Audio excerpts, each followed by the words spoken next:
Lisa McVey was abducted and held captive for 26 hours. And first of all, if you haven't heard her story yet, you're in for a ride. Second of all, anytime I hear her name, which is always in the comment section of my TikToks, I think of respect. That's the number one word that comes to mind because I have the utmost respect for people who can think not only logically, but also so intelligently in such a time of crisis. I mean, I say it all the time. You never know how you're going to act when you're in a situation like this, and hopefully you never have to know. But it blows my mind any time that I read of a victim and how they were able to be so quick on their feet in the worst of the worst circumstances. I have so much respect for her, and I think she is one of the bravest people I've ever come across. So let's just get straight into it. I hope you guys had the best weekend. Hope you're having the best week. And I'm so excited to chat with you today and listen to what you have to say about this case because it really is one that has always stood out to me. And I bet it's going to stay with you for a long time as well. This is the story of Lisa McVey.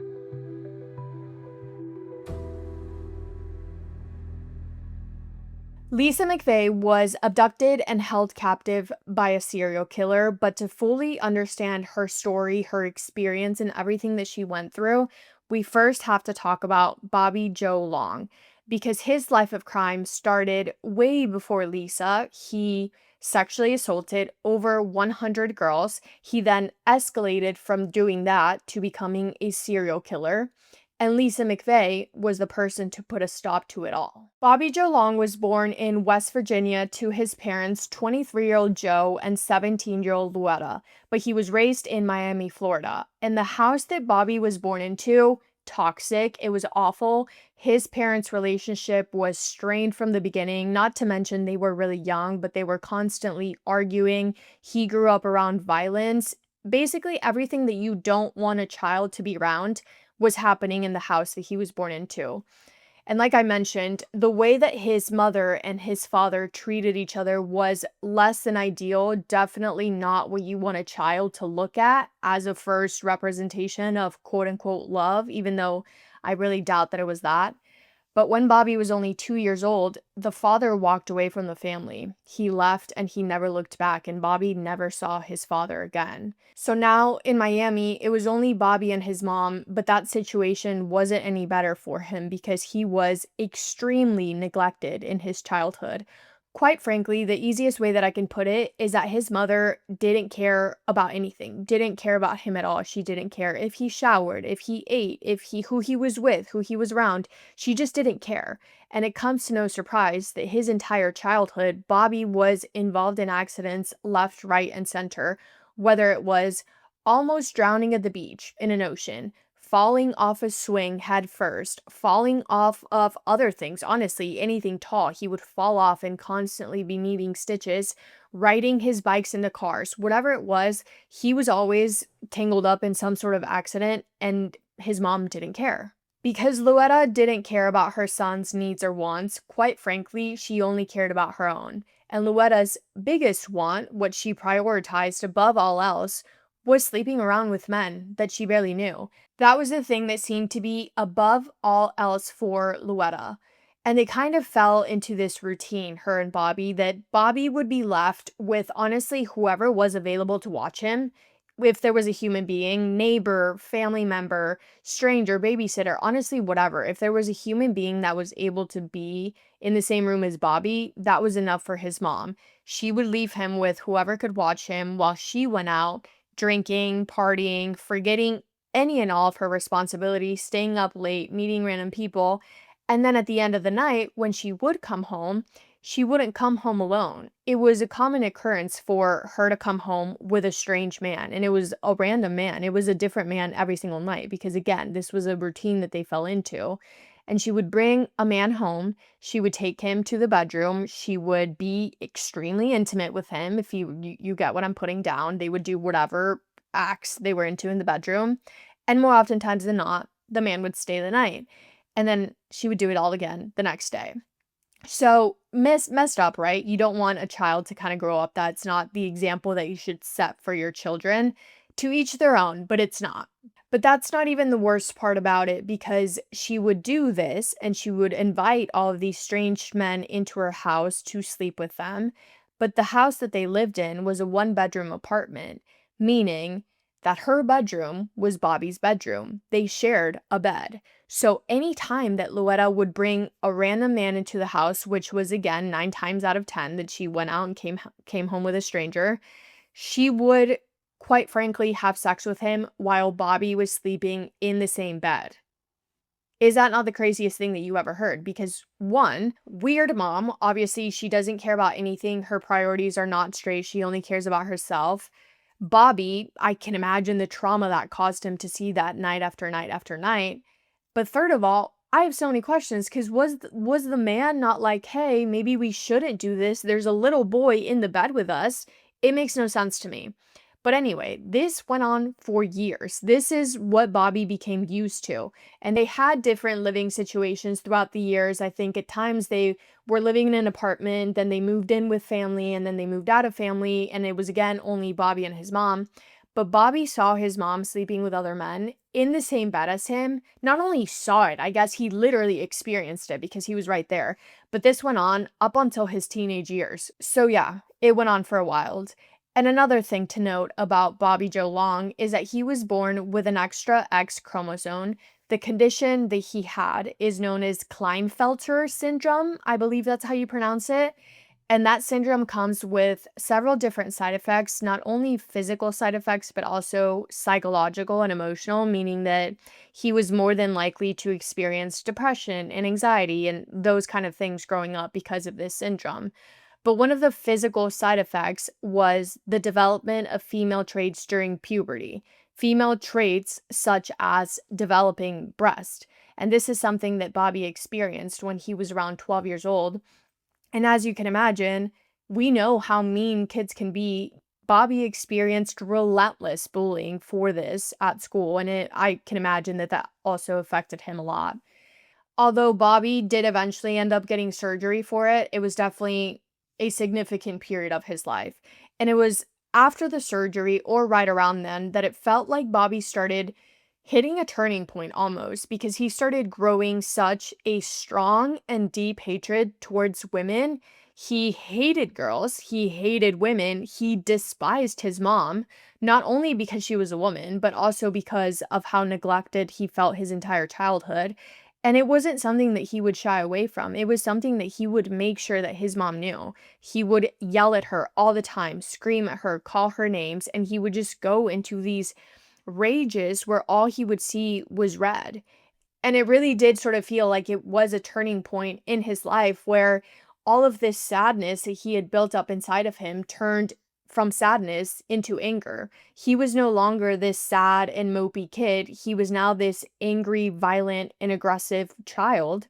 And he would start acting out. He was constantly getting into fights at school. He was causing issues all the time. And he pretty much became known as a problem child, or what you would call a problem child. His mommy issues, in my opinion, just translated into his adult life, disguised as this deep hatred, but also, in the same breath, this weird obsession with women and girls. It was the weirdest thing. At 14 years old, Bobby got his first girlfriend, a 13-year-old girl named Cindy, and they dated for a long time, which was kind of shocking to me when I was reading that he was able to hold this relationship down for so long, considering what an unstable guy he grew up to be. But they dated throughout high school. They continued dating when Bobby dropped out of high school. They continued dating when Bobby signed up for the army when he got stationed away. And they continued dating up to 1974. So, like I said, their relationship began when Bobby was around 14 years old. And then when he was around 19 to 20 years old, their relationship of boyfriend and girlfriend turned into a relationship, a marriage of husband and wife. Yes, Bobby Joe Long proposed to his high school sweetheart, Cindy, and she said yes. And from what I can tell, he was an okay husband, like maybe, probably even good, question mark. I think if you ask Cindy how their relationship was and what it was like to be with him at the start, the beginning years, and even entering their marriage, she would say that it was a decent marriage. She was happy enough to stay. But only 2 months after the wedding, Bobby got in a terrible, terrible motorcycle accident. It was awful. A car hit his bike and it sent Bobby flying across the road. When paramedics showed up, he was completely unresponsive, and it was so bad to the point that when he did make it to hospital, he had to be placed in a coma for 3 days. He had to have multiple surgeries, but eventually, Bobby did wake up and he was able to make a full recovery. However, this accident was maybe the most significant point of his life, or maybe the most significant accident of his life, because it's said that the injuries that he suffered reportedly contributed to violent behavioral changes and compulsive tendencies. So it's said that Bobby before the accident and Bobby after the accident were two completely different people. It was like his entire personality changed, and not in a good way. When he was still recovering in hospital, Bobby began to have these violent, aggressive outbursts. But yeah, he acted out when he was younger before, but it was whatever, like problem child. Now it was super intense, and his outbursts were super unpredictable.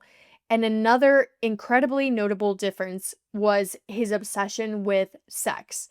It was all that he could think about. It was all that he wanted. His sex drive was through the roof. It was so bad that while he was still in hospital, in almost a full body cast, right? He was still very much recovering from his injuries, but his sex drive was so high that he would touch himself at times in the hospital bed in this almost full body cast up to 5 times a day to pleasure and relieve himself. And then when he was released from hospital, you can imagine how much that affected his wife, Cindy, because Bobby began not only wanting and asking for, but more so demanding sex every single second of every single day. It was absurd. And on top of that, the violent outbursts continued. So it was like he was aggressive, mean, beating up Cindy, but then also was demanding sex. And he would have sex with her no matter if Cindy said no or not. That didn't matter to him.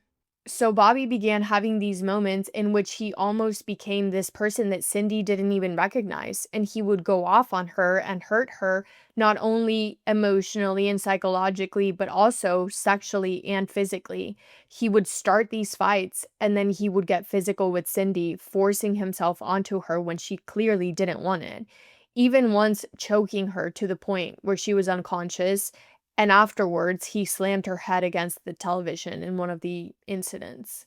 Their relationship and their marriage, that maybe once could have been considered good, became a sick and twisted cycle of toxic. Bobby would explode and be terrible, and then he would apologize. And I can imagine that that was so confusing and conflicting for Cindy, because she felt like she knew two different versions of Bobby, Bobby before the accident and Bobby after the accident. And she probably was holding on to the hope for as long as she did that this was just a phase, that maybe there was something wrong that altered his personality after the surgery, but she would be able to help him recover. She was trying to do everything to save their marriage for a while after the accident. And then Cindy fell pregnant. Cindy and Bobby had 2 children together, but after only 6 years of marriage, Cindy hit rock bottom. It was too much. She couldn't take it anymore. She called it quits. And the final straw for her was when Bobby got so angry at something that he beat up Cindy so bad to the point where she had to take herself to hospital. And one day came and she thought, this is it. This is the last time. This is enough. I literally cannot take this anymore. She has said, quote, "When I came to, I was on the couch. Of course, he was there crying.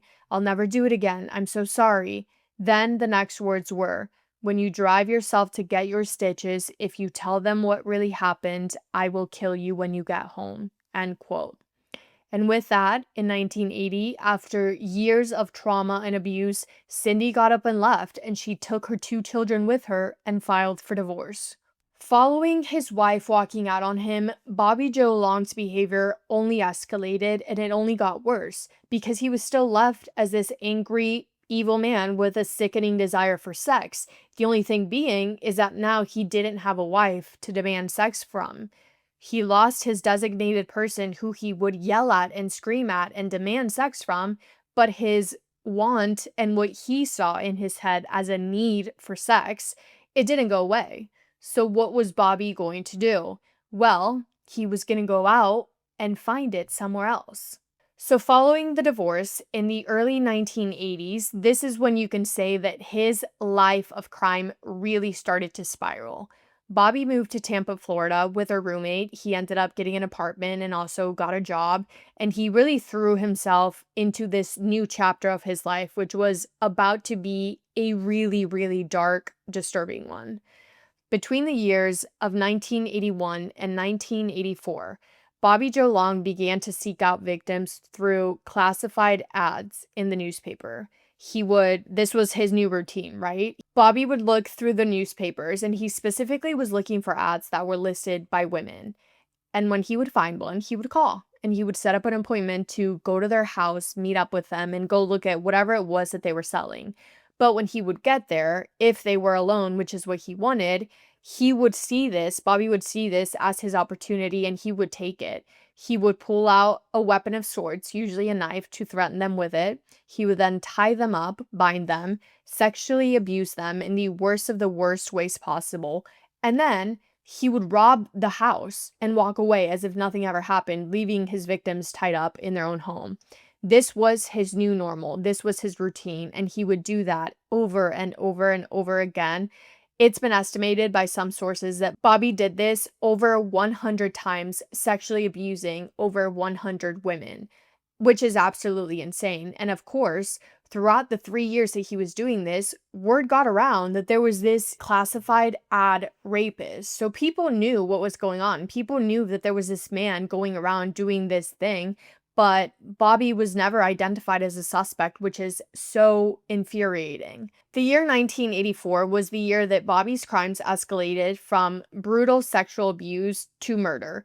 Because quite frankly, Bobby was getting tired. He was getting bored of the same old routine. So he decided that he should switch things up a bit.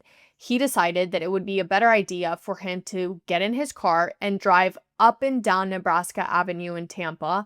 Apparently, that area, it was common there to be able to find sex workers. So he would drive around and basically window shop for his victims because his target was vulnerable women.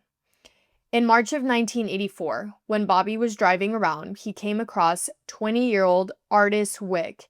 He lured her into his vehicle and then he sexually abused her. Afterwards, Bobby put his hands around her neck, completely cutting off her airway until she was gone. And just like that, he had taken his first life. Afterwards, not knowing what to do, he drove to a nearby river, dumped her body, and drove away.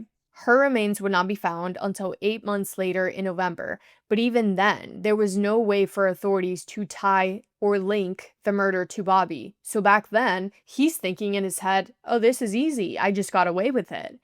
2 months after his first murder, Bobby killed for a second time. His second victim was a 19-year-old girl named Ninjun T. Bobby saw her as she was walking home from her shift one night, again lured her into his car by offering her a ride home, and her body would later be found deceased in a field with clear signs of sexual abuse. She had no clothing on and had a rope tied around her neck. 2 weeks later, he did it again to 22-year-old Michelle Sims. Her body was found dumped on the side of the highway. She was also wearing close to nothing and had been tied up. However, Michelle's body was found with her throat slit, which was a new thing for Bobby. So it's just like he kept getting cockier and cockier and doing somehow worse things and being more violent with his victims. Not long after that, he struck again, his next victim being 22-year-old Elizabeth Loudenbach. She was found also extremely sexually abused and strangled. Her body was found only 2 weeks after the attack. And up until that point, the bodies of all of Bobby's victims had been found, except for his very first one. So authorities had managed to connect all of the murders, right? Because they had a lot of things in common because of the similarities between them. And at every crime scene, authorities found tiny little red nylon fibers that looked to be from a carpet, maybe from a carpet inside of a vehicle. So they knew that they had a serial killer on their hands. They just needed to find him.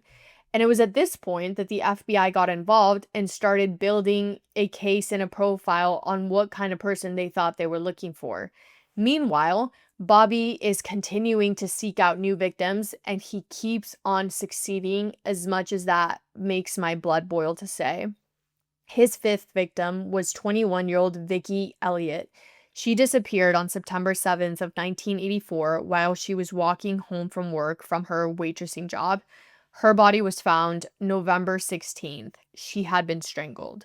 On September 30th, Bobby took the life of 18-year-old Chanel Williams. Her body was found October 7th.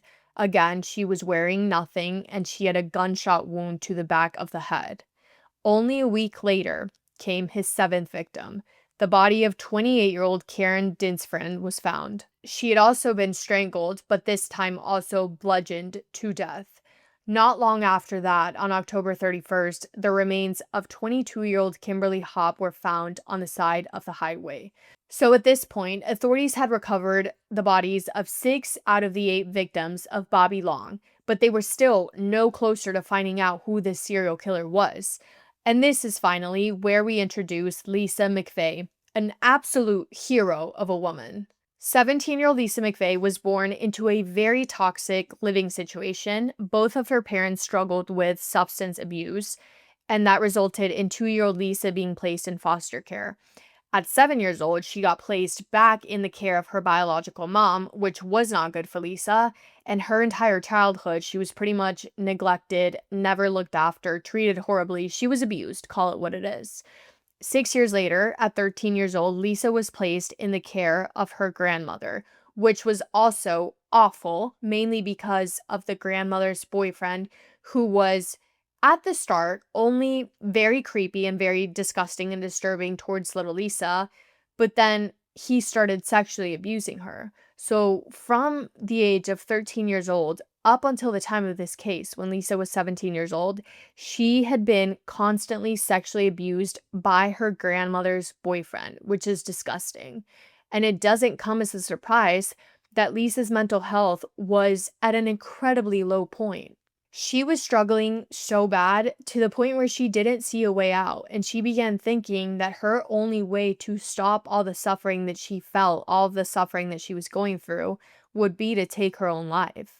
And on November 2nd of 1984, Lisa McVey decided that that night would be the night that she ended it all. She went to work, she showed up for her shift at Krispy Kreme, and she left around 2 in the morning. And it was on her walk home that someone hiding in the shadows jumped out, snuck up to Lisa, and suddenly she felt a man behind her and a gun pressed to the back of her head. That man was Bobby Joe Long, and he whispered to her that if she screamed, he would kill her. And then he grabbed her and dragged her inside of his car.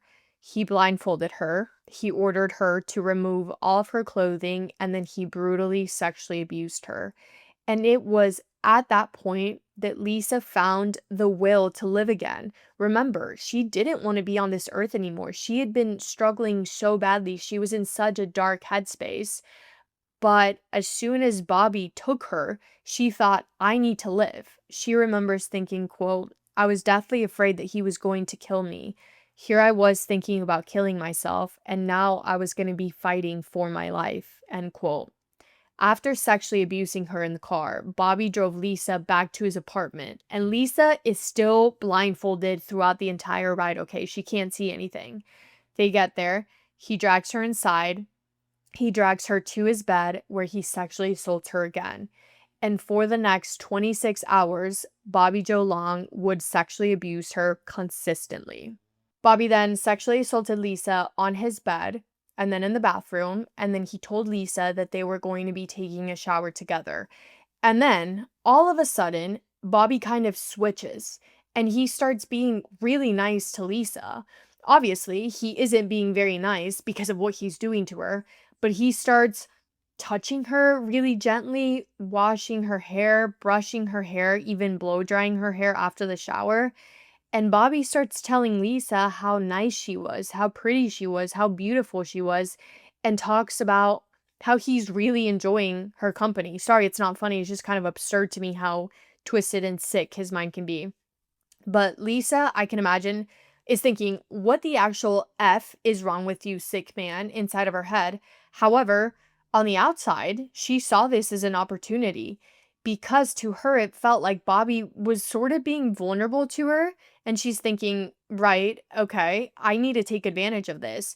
She is absolutely petrified on the inside, but on the outside, she starts playing along, hoping to be able to get him to let his guard down, hoping to get him to trust her. So she starts playing along, being this very nice, sweet girl, which she was, but obviously she didn't want to be towards such a horrible man. But then Bobby takes her back to the bed. He sexually abuses her again, and then he falls asleep and tells her to go to sleep. Lisa, of course, doesn't. Instead, she spends all night thinking and brainstorming of ways of how she was going to figure out how to get herself out of this nightmare. The next morning, Bobby wakes up. He sexually assaults her again.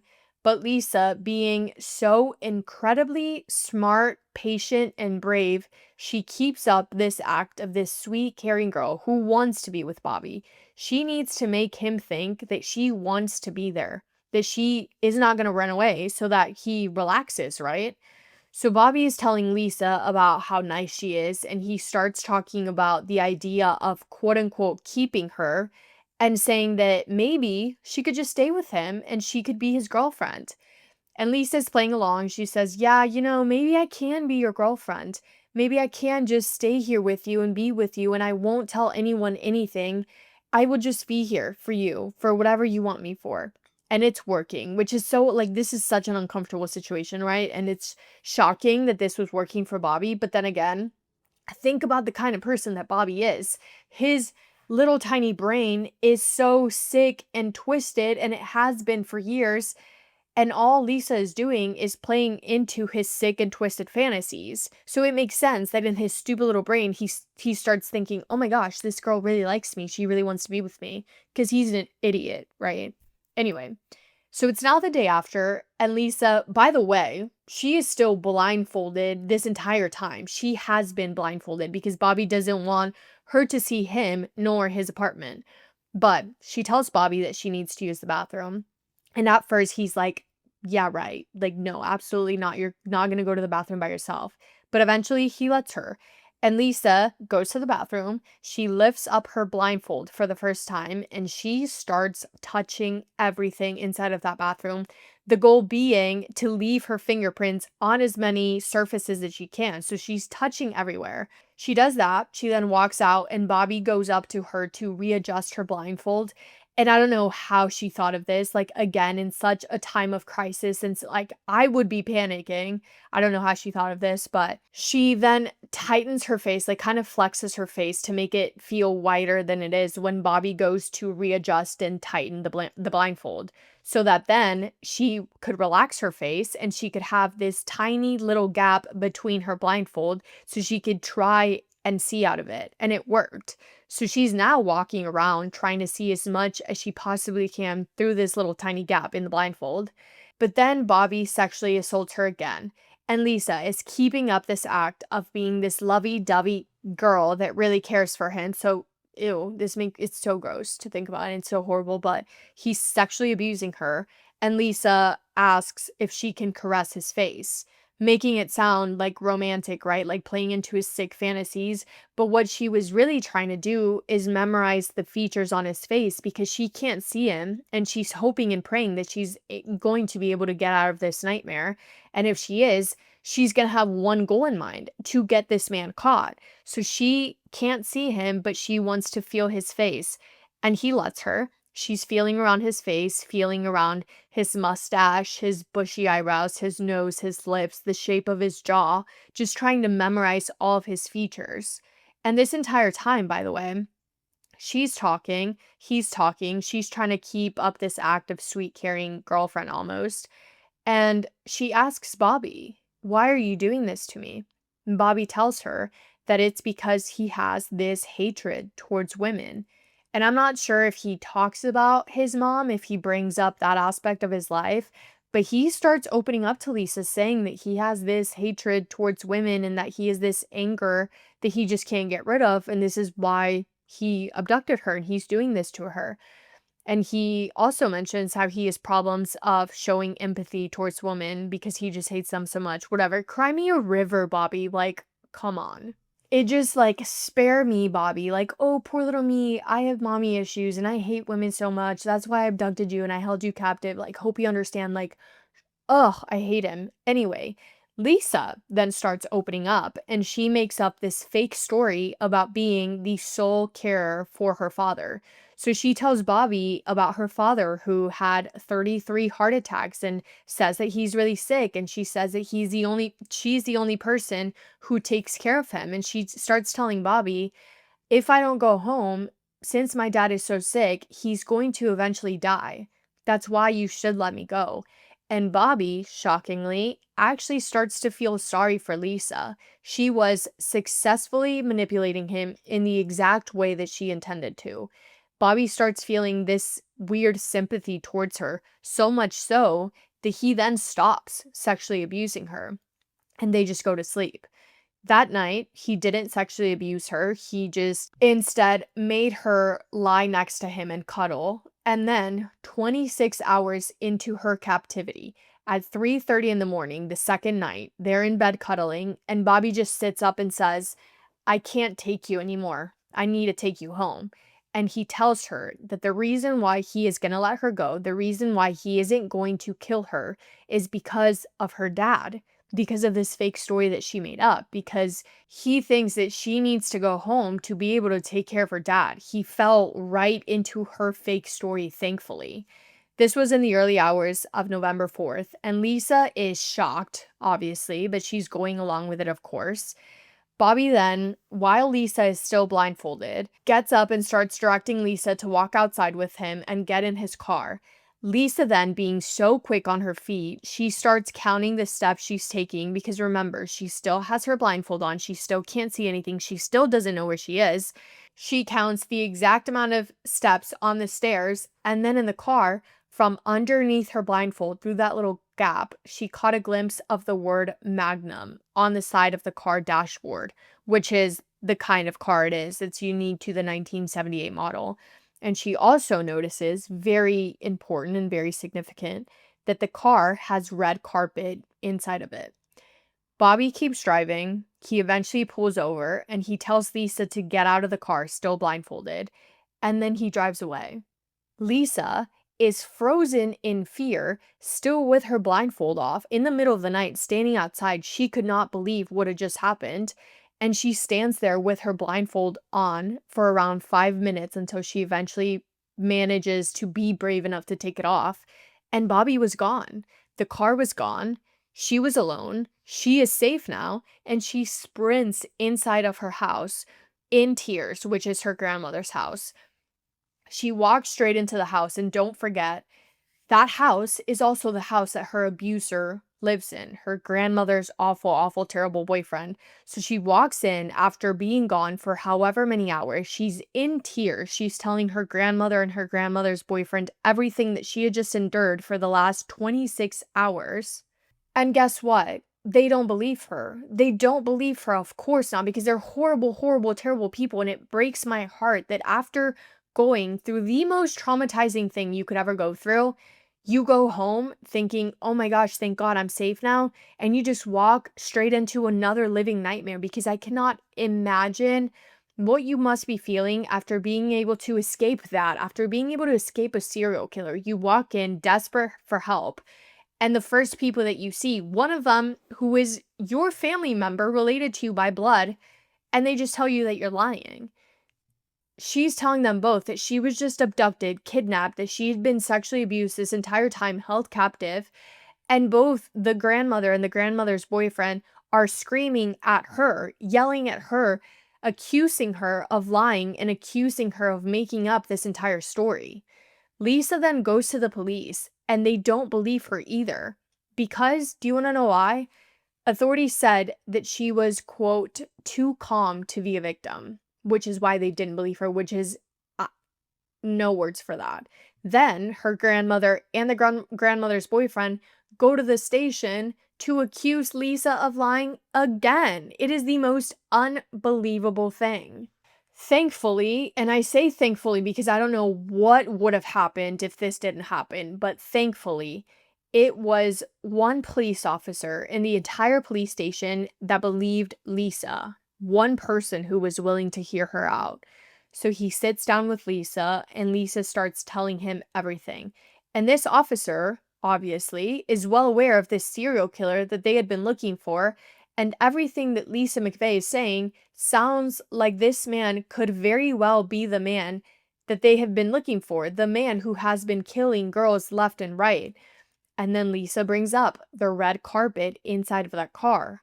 And the officer recalls the same red carpet fibers that had been found on other victims. And he thinks, this is it. This is our guy.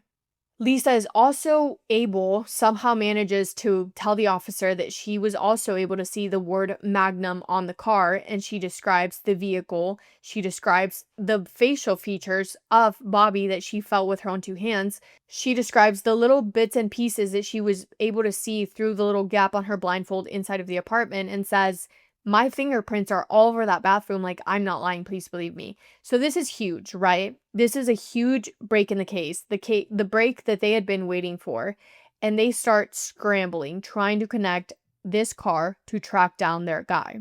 In the meantime, however, another two bodies are discovered, the bodies of 18-year-old Virginia Johnson and 21-year-old Kim Swan. Bobby Joe Long had killed Virginia before abducting Lisa, but he did abduct and murder Kim after he let Lisa go. So it was obvious that there were clear signs that he had no intentions of slowing down. And at both of those crime scenes, the same red carpet fibers were found.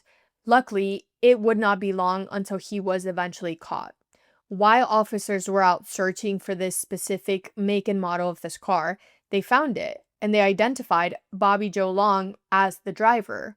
But before arresting him, to make sure that it was him, they needed Lisa to pick him out of a lineup. And luckily, just by memorizing his facial features with her hands and never seeing them, Lisa was able to identify him from a lineup. She said that she was certain that Bobby Joe Long was her abductor. And with that, on November 16th of 1984, Bobby Joe Long was arrested and charged with the kidnapping and rape of Lisa McVey. At first, he denied everything, but sooner than later, he gave a full confession. Bobby sat there, extremely calm, and he admitted to having abducted, raped, and murdered multiple women in the Tampa area in 1984. He talked about everything. He described how he would drive around, pick up his victims, often women who were alone and vulnerable. And in his own words, he spoke of each crime in detail without any emotion or any remorse. He confessed to 10 murders, and up until then, authorities had only recovered 8 bodies, but after his confession, they were able to find the remaining 2. At his trial, prosecutors laid out the horror of Bobby Joe Long's crimes, presenting all of the evidence that tied him to at least 10 murders and dozens of sexual assaults. And the entire time, Bobby showed zero guilt for what he had done. And in September of 1985, the jury found him guilty and Bobby was sentenced to death. On May 23rd of 2019, Bobby Long was executed by lethal injection. And this entire story is horrific in every way, shape, or form. I wish just as much as you that it never had happened, but it does make me very happy to say that Lisa McVey went on to turn her life around completely. She moved out of that terrible house, she put herself through school, and she pursued a career in law enforcement dedicated to helping other victims as well as working with children. Lisa McVey wanted to do that because of her own personal experience, and she is currently, I have goosebumps, she is currently a deputy at the same exact sheriff's office that brought her attacker to justice. She now has a family of her own, and she is in many, many, many ways such an inspiration to so many people, and I have no doubt that she has been an incredibly inspiring and helpful resource for so many victims that have been through anything like this. But that is all I have for today's episode. Thank you guys for sticking around and hanging out with me today. Let me know your thoughts on this case because my mind is running with so many questions and different things. I hope you guys are having the best day. If not, go do something to make it the best day. Make somebody happy, and I will see you in my next episode. Massive kiss on the forehead to every single one of you. Thank you guys so much for tuning into this episode of I Wish You Were Here. As a reminder, you can listen to this podcast anywhere you get your podcast. Video version is also available on YouTube. Love you.